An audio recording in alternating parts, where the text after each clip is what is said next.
Hello mga ka-Bluetooth speaker, naghahanap ka ba ng malakas na portable na may tatlong speaker? Yes, Daddy! Nasa tama kang video, dahil dito makikita mo ang paghahambing ng tatlong bersyon na disenyo ng 8308 Bluetooth speaker. Ito ay may tatlong disenyo ng panel control, tulad ng version 1. Year, 2022 model. Version 2 2023 model. At ngayon ay ang version 3 2024 model.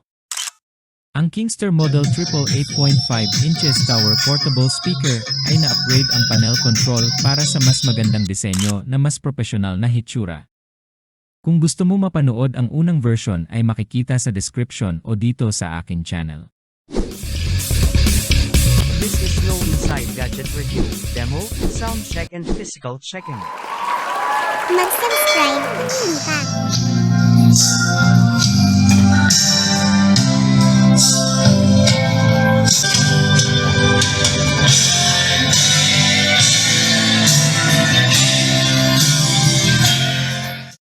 Ni-review ko ang tunog, build, features at higit pa, pagkatapos ay buksan teardown ang loob nito para maipakita ang internal specs.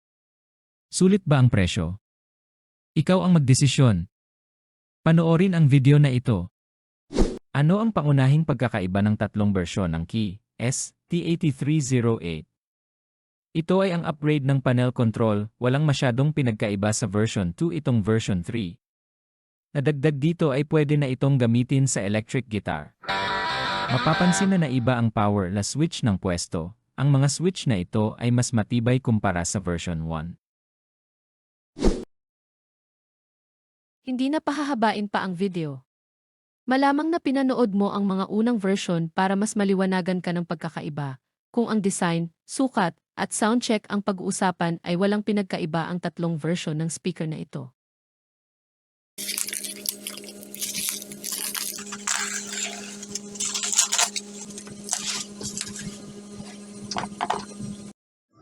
At ayan, makikita nyo sa screen sa kanyang kahon ang kanyang mga specs at features. Tulad ng TWS, recording, at ang built-in wireless mic.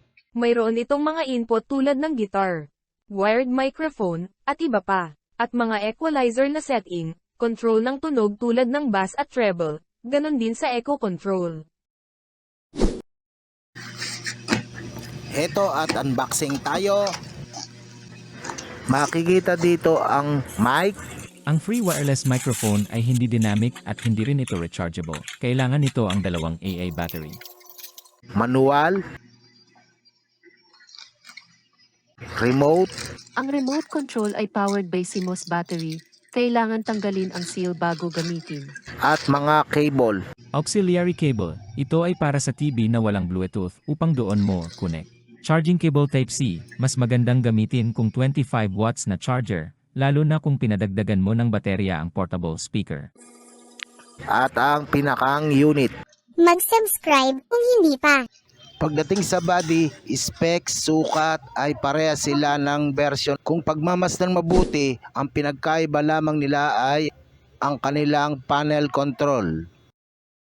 Sa panel control pwede kang gumamit ng wired microphone. Meron itong auxiliary in. Ang mga buton ay may special function kung pipindutin ng 3 segundo tulad ng pwede kang mag-record, i-connect sa TWS. At pwede ay off ang LED light sa speaker, Type-C ang charging input, at may guitar input din. At mga equalizer na setting, control ng tunog tulad ng bass at treble, ganon din sa echo control. Tulad din ng mga unang version, meron din itong cellphone holder at trolley holder na makikita sa likod.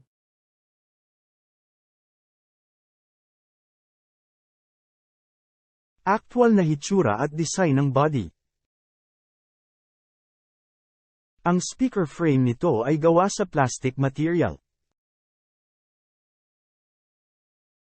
Ito ay isang Bluetooth portable tower speaker na may sukat na 8.5 times 3, tatlong speaker. How about charging? Pwede din itong ikabit sa gilid sa pamamagitan ng auxiliary.